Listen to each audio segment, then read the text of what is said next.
Hi, we are back again with another set of chapters from Buddy. So we are going to begin with chapter 28 and we'll see how far we get this evening. Okay, let's go. Chapter 28, Buddy. That first day we got back to New Orleans, Daddy works me so hard I think he's going to kill me. We're dragging all the wet, black stuff out of the house and piling it up by the street. We can't hardly carry the sofa between us, but somehow we manage. We stand in Grandpa T's room for about an hour, staring at the refrigerator laying face down on the floor and trying to figure out how to move it. Daddy's afraid to lift it up because whatever's in it will fall out, but we can't just leave it laying there forever. Finally, we give up and go back to work in the living room on the stuff we know how to do. The tables and chairs and dishes and clothes and pictures and curtains and books. By the end of the day, there's a heap of stuff as tall as me stretching all the way across the sidewalk in front of our house. We're standing on the street looking at that pile. We're filthy from our heads to our feet. Daddy's grinning about as big as I've seen since August. We started, he says. I guess we can finish. I ain't so sure, but I don't say nothing. When we get home, I just open my book bag and start studying. Next Saturday, we clean out Grandpa T's room except for the refrigerator. I'm worrying it's going to be sad to do, but it ain't. We can't even tell all that stuff was ever his. I collect up what pictures are still hanging on the wall, except they ain't pictures anymore. They're just frames with glass in them and streaky-colored paper behind. The hanging rod in his closet broke, and all his shirts and suits are wadded together in a heap on the floor and on top of his old shoes. That old mattress weighs a ton, being full of water. The drawers in the bureau are stuck shut, so we just haul the whole thing out at once. We go back inside and stand in Grandpa T's room just looking. It's so quiet in New Orleans now that when we ain't making noise ourselves, my ears feel like they fill up with silence, like there ain't no such thing as sound. Then Daddy sucks in a deep breath. Well, he says, at least we still got some pictures of your grandmama. I don't say nothing 'cause there really ain't nothing to say. Next weekend, we have a bunch of helpers. We wrap the refrigerator around and around with duct tape and set it on the street. One of the helpers thinks he's so funny, he gets a marker out of his truck and writes all over the refrigerator, "Free Katrina gumbo inside. Special recipe." Everybody stands around and laughs for a little bit. Then we go inside and drag out washer and dryer, still sloshing with water inside them. I'm carrying a load of rotten towels to the street when along comes this big old truck. It's got a claw arm attached behind the cab. It pulls up in front of our house, and that claw arm reaches out and latches on to the refrigerator. It lifts it up like it's a toy, turns it a little this way and a little that way, and sets it down in the back of that truck with about 15 other refrigerators all lined up like they're on sale. Except they're not. And then off it goes looking for another dead refrigerator. When we get home that night, I'm telling all about the refrigerator truck and his other truck, and that come along with a little bobcat. That little bobcat hustled up to our washer and dryer and picked both them up at the same time, side by side, just like they always were in the house. It carried them to the truck and set them down in the trailer, and off they went, side by side forever. Tanya falls out laughing, and then baby Terrell grabs one of her dolls and whops her. And Mama starts fussing, and Daddy shakes his head, and Rover starts barking. And to tell the truth, I can't help but laugh a little bit myself. I laugh, then I get out my books. Couple of weeks after that, Daddy says there's so much work to do, we're going to start staying overnight soon as my grades get better. They're already better, I say. School ain't hard. Then you're a bigger fool than I thought making F's. I ain't making F's no more. I'm up to B's now. Then I guess we can stay overnight. You can bring your books with you, but if you go down, I ain't going down, I promise. Mama's standing there listening with her arms crossed over her chest. So now you'll be gone Saturday and Sunday, she says. I guess, Daddy says. Then you can take that dog with you. Nobody's taught him any manners yet, and I can't watch him and my babies too. Baby Terrell's kicking to get down out of his high chair. Mama picks him up, and while she is still holding him, she turns around and looks at Daddy. Why are you doing all this, T. Junior? She says. We're going home, baby, Daddy says. When I get that house picked up, we're going home. So Daddy and me start camping in the old house on Saturday nights. We get us a couple of air mattresses and a battery-operated lantern, and a cooler so big I can almost lay down in it. Daddy fixes up a kind of hideaway spot in the backyard where we can do our business, and we're ready to go. Mama cooks us something to take that we can eat cold. We stop at a store on the way in and get a supply of drinks and 2 gallons of water. Daddy always has it figured out what we're going to do. Maybe we'll be tearing out the plaster in the living room. Maybe we'll be ripping out the carpet. When it gets too dark to work, we each get 1 gallon of water to wash up. Then we eat what Mama cooked, stretch out on those air mattresses, and don't move till morning. Not even Rover. Excuse me. He spends the whole day hunting rats in the yard or keeping cool under the house. When we wash up, he stands under the drips and tries to bite 'em. Then, when we go to sleep, he snugs himself down in a spot he's made under the house right below my mattress. Soon as he hears my feet hit the floor in the morning, his tail starts whopping on that dirt, and then we get busy all over again. One Saturday, Daddy sets me to work in the old bathroom, banging out the tiles and adding them to the pile in front. He gives me a little mallet and a face mask, and he tells me to knock off every last piece.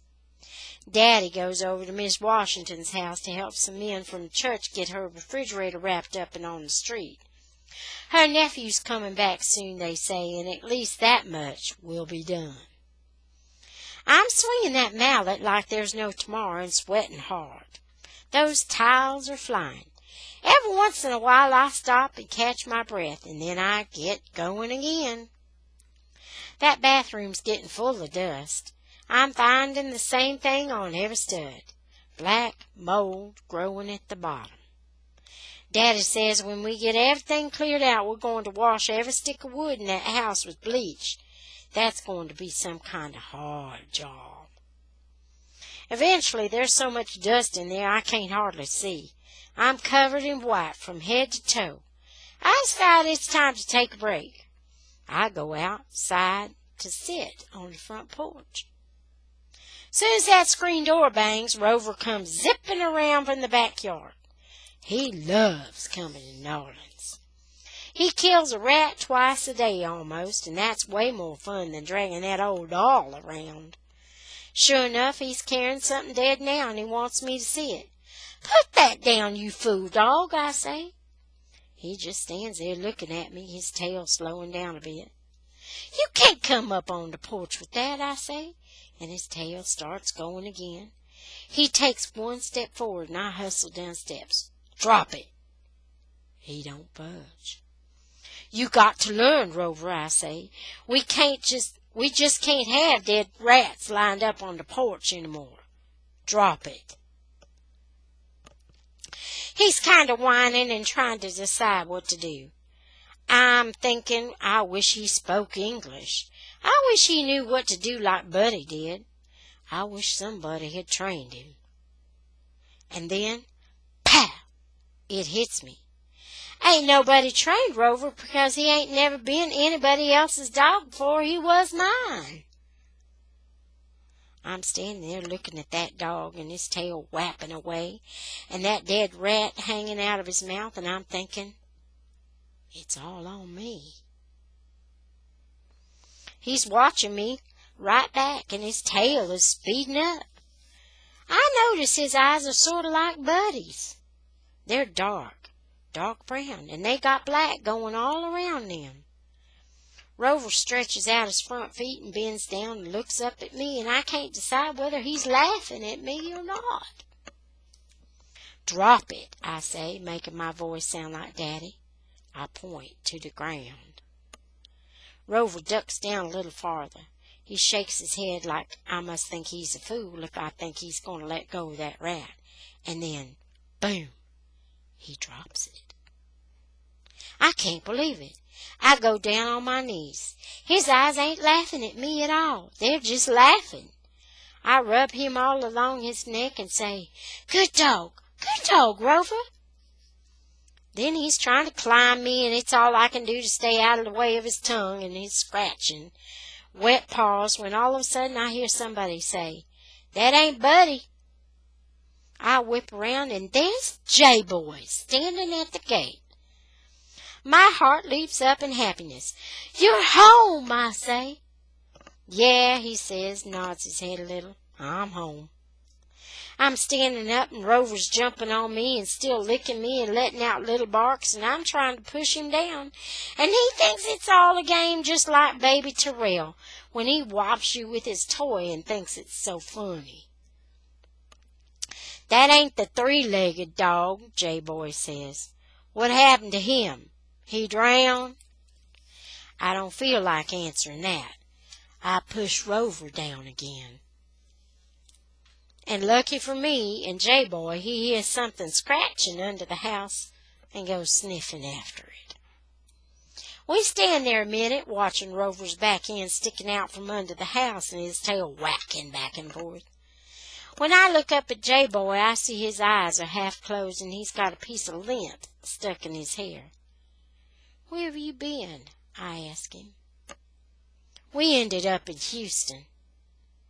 We're in Mississippi, but we're coming home once we fix up the house. Are you fixing up your house? Nah, he says, it ain't our house anyway. Where are you staying then? He nods his head a little, to the side a little, down the street. Where are you going to school? I ain't. You ain't going to school? I'm finished with school. You graduated?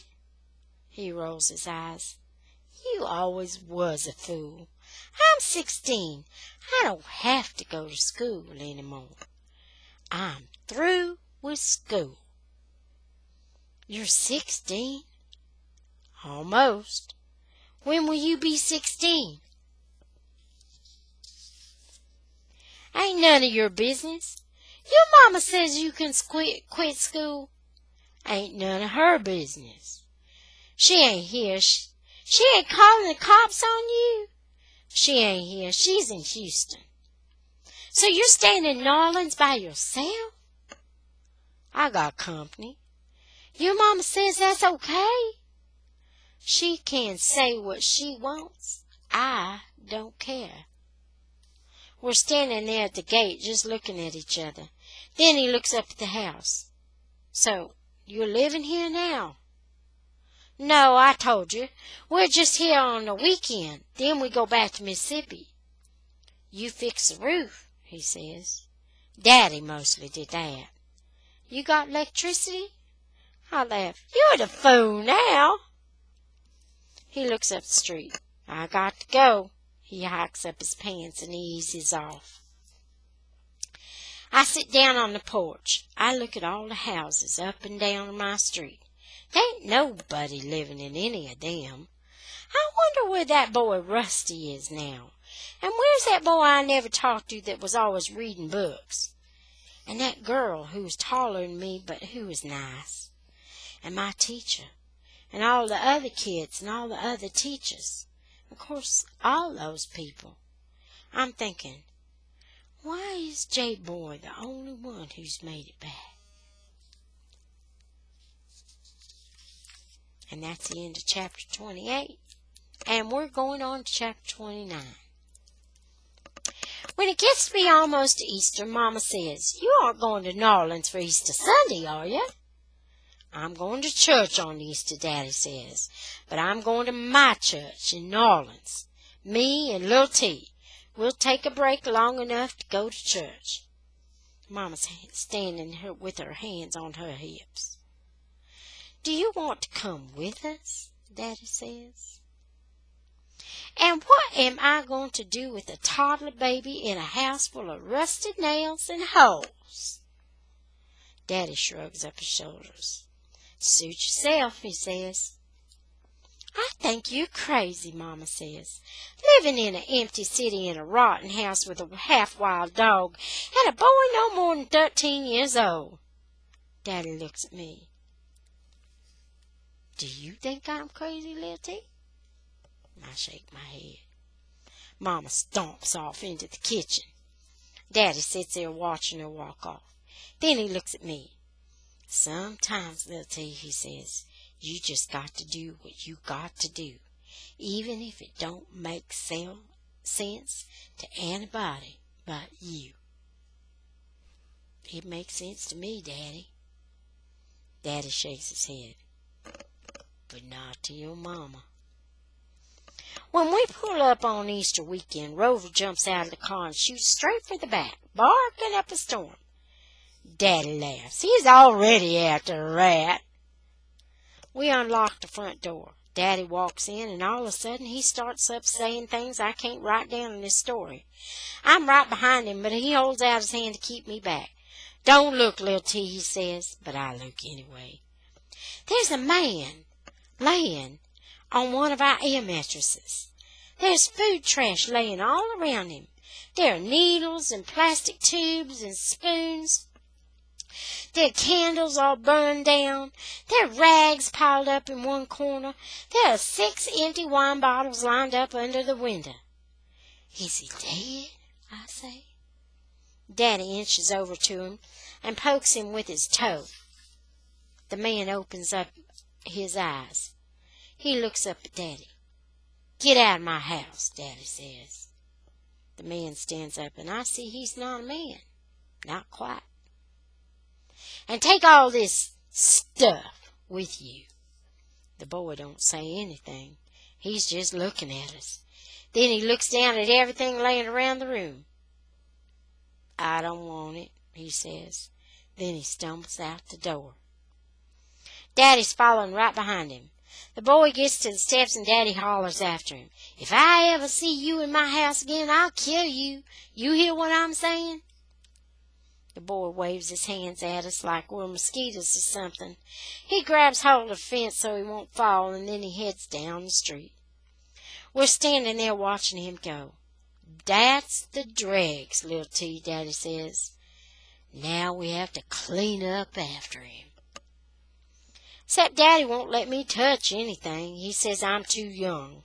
He tells me to go on to work in the kitchen. We got to haul out those cabinets this weekend.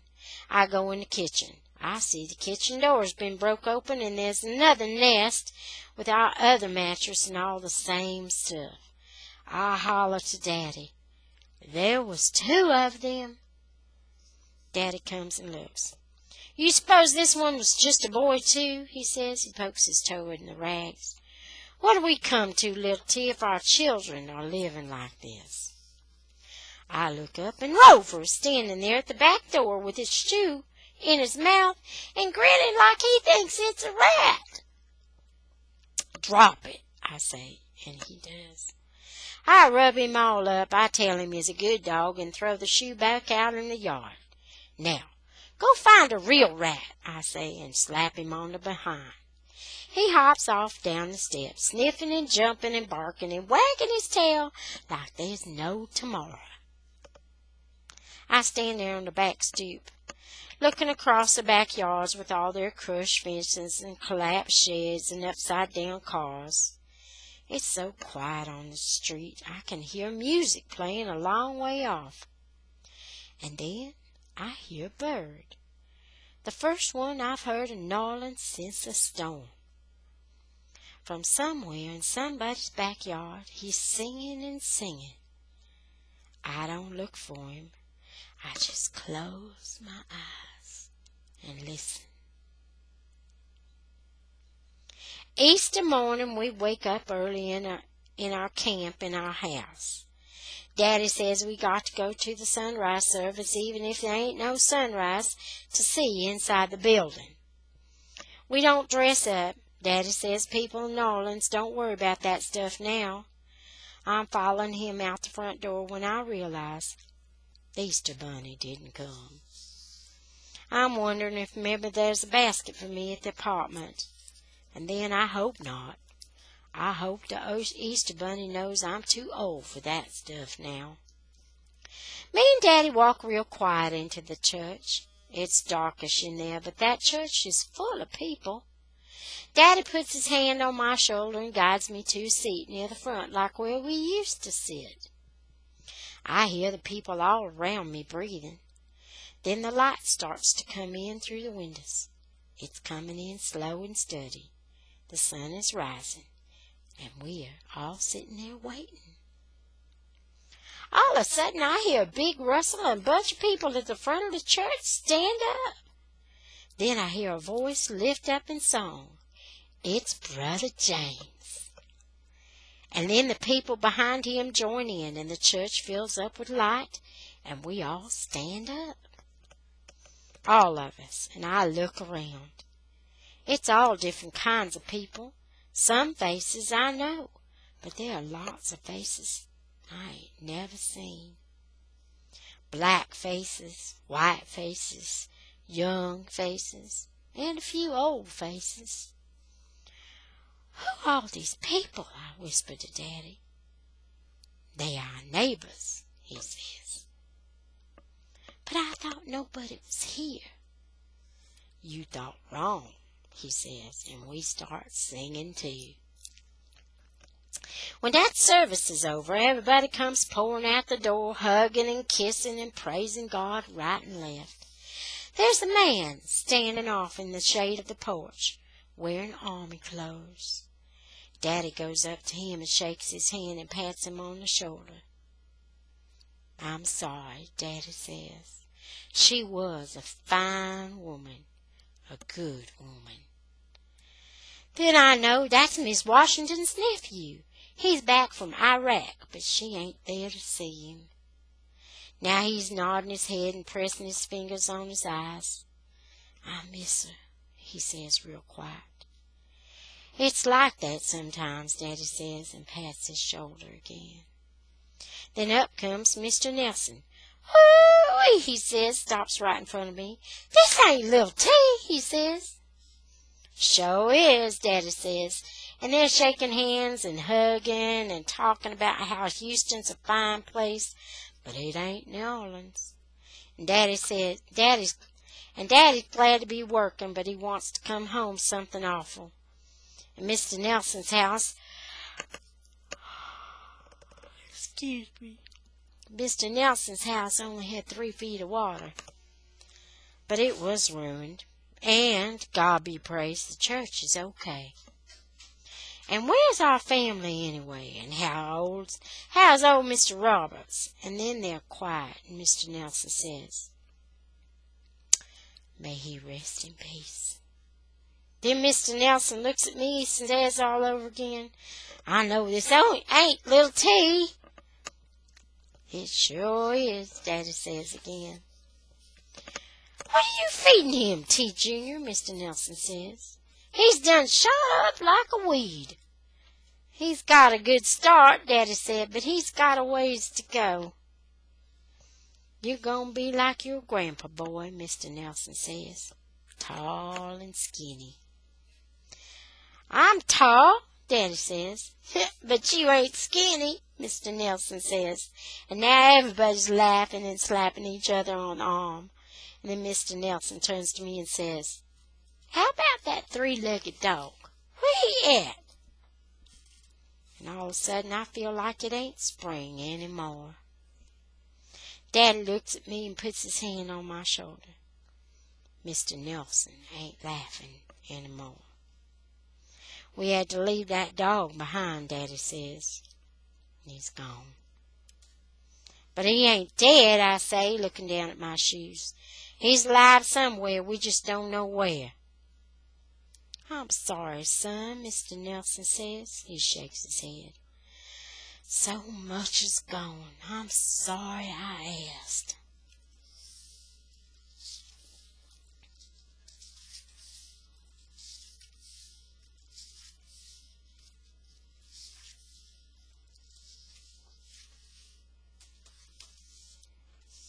I think we're going to stop here.